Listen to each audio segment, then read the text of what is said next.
Hello everyone, this is Pooja Singh and welcome back to our channel stock 24/7। So recently हम देख रहे हैं कि बैंकिंग सेक्टर में, फाइनेंशियल सेक्टर में बहुत ही अच्छी तेजी एंड रिकवरी देखने को मिल रही है।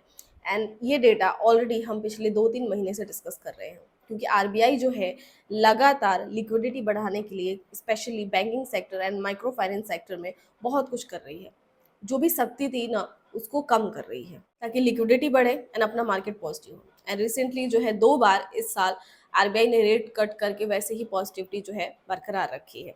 तो चलिए देखते हैं एंड समझते हैं। एंड इसके साथ ही इस वीडियो में हम ये भी डिस्कस करेंगे कि इस आरबीआई के रेट कट से एंड ये जो सख्ती कम हो रही है, आरबीआई के न्यू रूल्स गाइडलाइंस जो आ रहे हैं लिक्विडिटी बढ़ाने के लिए, उसे कौन कौन से स्टॉक्स को बेनिफिट्स भी मिल सकते हैं और क्यों मिल सकते हैं। तो बस इसके लिए वीडियो को बिना स्किप करे पूरा जरूर देखिए।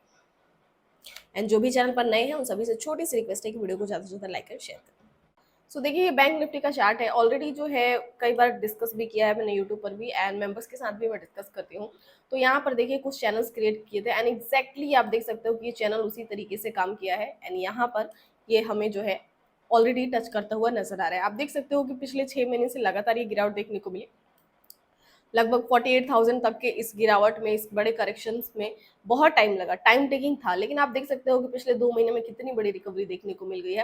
एंड इसलिए लगातार मैं कहती हूँ कि जितनी बड़ी गिरावट हमें देखने को मिलती है ना, रिकवरी हमें उससे भी जल्दी देखने को मिलती है। बस हमें पॉजिटिव मार्केट की देरी होती है। एंड जैसे ही मार्केट पॉजिटिव हुआ, आप देख सकते हो कि जितना गिरने के लिए बहाना चाहिए होता है ना, तो वैसे ही पॉजिटिविटी भी एक बहाना काफी होता है हमें बुल मार्केट में लेने के लिए। एंड आप देख सकते हो एग्जैक्टली ये चीजें किस तरीके से बेहतरीन परफॉर्मेंस के साथ हमें बैंक निफ्टी देखने को मिला है। क्वार्टर फोर भी काफी बेहतर आए हैं।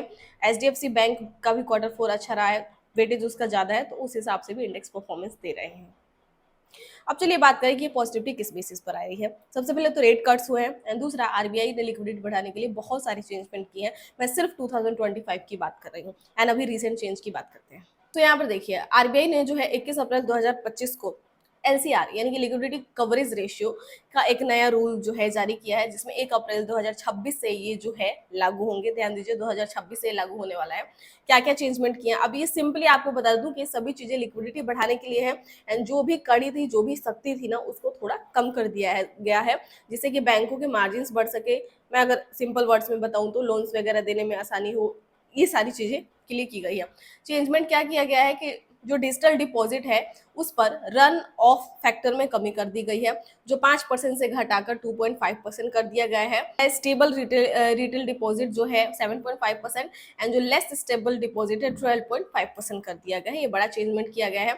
अब ये इससे जो है, इसको घटाने से, इसको कम करने से लिक्विडिटी जो है बढ़ेगी एंड डिजिटल एक्सेसिबल जो है डिपॉजिट पॉसिबल हो सकेगा। दूसरा क्या किया है, लोअर रन ऑफ रेट और नॉन फाइनेंशियल एंटिटी फंडिंग के लिए इन्होंने जो है for funding receiving for non financial institution जैसे कि educational, religious and charitable trust, partnerships and एलएलपीज, ये रन ऑफ रेट जो है रिड्यूस किया गया है 100% से 40% तक।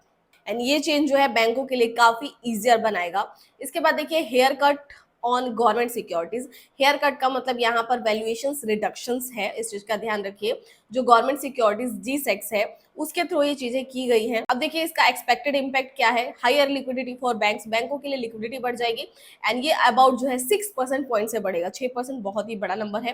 एंड इसके साथ ही पोटेंशियली फ्रीइंग अब जो है 3 ट्रिलियन है, यानी कि ये $35 बिलियन एक्स्ट्रा लिक्विडिटी बढ़ सकती है। यानी कि बैंकों को, जैसे कि आपने शो भी किया है मैंने थंबनेल पर, कि $35 बिलियन तक का जो है बेनिफिट मिल सकता है इनको। एंड इम्प्रूवमेंट होगा क्रेडिट ग्रोथ में। Additionally liquidity could lead to 1.4% से 2% इंक्रीज हो सकता है। लेंडिंग कैपेसिटी बढ़ेगी, बेटर प्रॉफिटेबिलिटी मिलेगी, मार्जिन इंप्रूव होंगे। तो ऑब्वियसली बैंकिंग सेक्टर के लिए काफी अच्छा है। एंड ये सिर्फ बैंकिंग सेक्टर के लिए नहीं, फाइनेंशियल सेक्टर्स के लिए भी है, जो माइक्रो फाइनेंस है खास करके।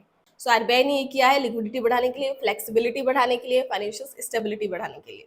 अब देखिए एक और चीज बताती हूँ आपको। अगर आपको ये लग रहा है कि अभी रिसेंटली आरबीआई ने कुछ चेंजमेंट करे हैं उससे जो बैंकिंग सेक्टर पॉजिटिव हो रहे हैं, तो ऐसा बिल्कुल भी नहीं है। मैं आपको 2025 से बताती हूँ। इसके पहले भी वीडियो में डिस्कस किया है कि आरबीआई ने जो है लिक्विडिटी बढ़ाने के लिए बहुत कुछ किया है। अब यहाँ पर जैसे कि देखिए, ओपन मार्केट ऑपरेशंस मार्च 2025 में जो है आरबीआई ने 1 लाख करोड़ की लिक्विडिटी इंजेक्ट की थी। अप्रैल 2025 में 80,000 करोड़ की लिक्विडिटी 4 ट्रेंचेस में इंजेक्ट कर रही है, जिसमें अप्रैल 3, अप्रैल 8, अप्रैल 22 एंड अप्रैल 29 को हर एक में 20,000 करोड़ इंजेक्ट कर रही है। ये जो है ओपन मार्केट ऑपरेशंस की वॉलेटिलिटी को कम करने और लिक्विडिटी को बैलेंस करने के लिए किया गया है। इसके अलावा फॉरेक्स स्वैप ऑपरेशंस मार्च 2025 में ही आरबीआई ने $10 बिलियन का जो है रुपए का बाय सेल स्वैप किया है, जिससे रुपए लिक्विडिटी बढ़ाई जा सके। फिर variable repo rates auctions Q4 financial 25 में आरबीआई ने 5.5 लाख करोड़ की ड्यूरेबल लिक्विडिटी इंजेक्ट की। फरवरी 2016 से मार्च 2017 यानी कि अभी 2025 की बात है, इस बीच में आरबीआई ने 22 फाइन टर्निंग वीआरआर ऑपरेशंस और 2 मेन वीआरआर ऑपरेशंस कंडक्ट किए, जिससे 9.68 लाख करोड़ की लिक्विडिटी सिस्टम में आई। इसके अलावा ओवरऑल लिक्विडिटी पोजीशंस की बात करें तो इन सभी मेजर के नतीजे में, मतलब इनके रिजल्ट्स में अप्रैल 7 2025 तक बैंकिंग सिस्टम में 1.5 लाख करोड़ की लिक्विडिटी सरप्लस की। एंड इसके अलावा आरबीआई ने एनबीएफसी और माइक्रो फाइनेंस इंस्टीट्यूशंस के लिए रिस्क वेट को कम किया है, जिससे कि उनकी लेंडिंग कैपेसिटी बढ़ सके। तो आरबीआई तो बैंकिंग सेक्टर, फाइनेंशियल सेक्टर के लिए, एनबीएफसी के लिए, माइक्रो फाइनेंस के लिए बहुत कुछ कर रही है लिक्विडिटी बढ़ाने के लिए। एंड इसने ऑलरेडी 2025 स्टार्ट होते ही स्टार्ट कर दिया है, एंड अभी तो बहुत कुछ बाकी है। रेपो रेट्स ऐसा माना जा रहा है कि 1 से 1.5% और भी कट किए जा सकते हैं। तो जरा सोच कर देखिए कि banking sector, financial sector, NBFC ये कहाँ जा सकते हैं, यानी कि ये कितना प्रॉफिटेबल हो सकते हैं। तो इस वजह से सोचा कि इस पर एक कंटेंट बनता है इन डिटेल्स कि किन किन को बेनिफिट ज़्यादा मिल सकता है, किसको किसको प्रॉफिटेबल ज़्यादा मिल सकता है। अब देखिए यहाँ पर किस किस को फायदा मिलेगा। तो बैंकिंग सेक्टर, पहले तो जनरली पूरे बैंकिंग सेक्टर को बेनिफिट मिलेगा, प्राइवेट सेक्टर को भी एंड पीएसयू बैंक्स को भी। इसके अलावा पीएसयू बैंक्स में भी जो छोटे बैंक्स हैं उनको भी बेनिफिट मिलेगा, जो बड़े बैंक्स हैं लाइक एसबीआई, एचडीएफसी, इनको भी बेनिफिट मिलेगा। जो प्राइवेट एंड ये गवर्नमेंट दोनों का कंबाइंड होते हैं उनको भी बेनिफिट मिलेगा। तो ऑल ओवर बैंकिंग सेक्टर को इससे बेनिफिट मिलने वाला है। तो यहाँ पर कुछ स्टॉक्स चलिए मैं आपको बताती हूँ। जैसे कि प्राइवेट बैंक से यहाँ पर आप देख सकते हो कि ये बैंक्स, इसमें कौन कौन से हैं, HDFC bank, ICICI bank, axis bank, Kotak Mahindra bank, इनको बेनिफिट मिल सकता है। आप ये स्क्रीनशॉट भी ले सकते हो। ये बैंक्स डिजिटल बैंकिंग में एग्रेसिव है एंड इनके पास हाई क्वालिटी लिक्विड एसेट्स होते हैं। इस वजह से प्राइवेट सेक्टर में इन 4 कंपनीज को काफी बेनिफिट इन 4 बैंकों को मिल सकता है आरबीआई के नए रूल से। अब देखिए इन बैंक्स की एलसीआर रिक्वायरमेंट कम होगी, तो ये अपना कैपिटल एफिशिएंसी यूज करके more loans and better margin gain कर पाएंगे। इसके बाद आता है पब्लिक सेक्टर बैंक्स। अब देखिए इनके पास ये यहाँ पर 4 बैंक्स हैं, जिसमें SBI, bank of Baroda, Canara bank and Punjab national bank. इन 4 को बेनिफिट मिल सकता है। क्यों? क्योंकि इनके पास जनरली ज्यादा जी सेक्स होते हैं एंड नए नॉर्म्स इनके कैपिटल को भी फ्री कर सकते हैं। ठीक है, अब यहाँ पर देखिए इनके profitability and loan growth improve हो सकती है, तो इस वजह से पीएसयू बैंक्स को ट्रैक करना है, देन ये 4 प्रॉफिटेबल हो सकेंगे। अब देखिए आती है बारी एनबीएफसी। ठीक है, इनको बेनिफिट मिल सकता है जो हायर लेंडिंग्स होते हैं बाय बैंक्स। तो इसमें बजाज फाइनेंस है।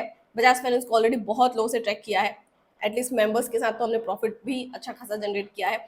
LIC housing finance and Mahindra financials, NBFC में इनको बेनिफिट अच्छा खासा मिल सकता है। अब बात करें ईटीएफ्स की। अब इनके बारे में बात करें तो बैंक ज्यादा लोन्स देने लगेंगे, तो एनबीएफसी को फंडिंग मिलना आसान हो जाएगा, तो इस वजह से इनको काफी बेनिफिट होगा।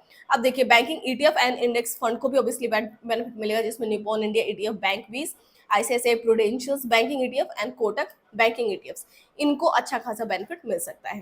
तो आपको अब आगे डिसाइड करना है कि आपको प्राइवेट सेक्टर की तरफ जाना है, पब्लिक सेक्टर की तरफ जाना है, एनबीएफसी या फिर बैंकिंग ईटीएफ्स की तरफ। तो आप जरा बताइए कि जो भी स्टॉक्स अभी हमने डिस्कस करे, प्राइवेट बैंक से, पीएसयू बैंक से, एनबीएफसी से या फिर बैंक ईटीएफ, तो इनमें से आपका फेवरेट कौन सा है, किसकी तरफ आप जाना पसंद करेंगे। एंड हाँ, वीडियो आपके लिए नीडफुल रहा हो, यूजफुल रहा हो, तो लाइक शेयर जरूर करें। मिलते हैं नेक्स्ट वीडियो में। Thanks for watching, bye.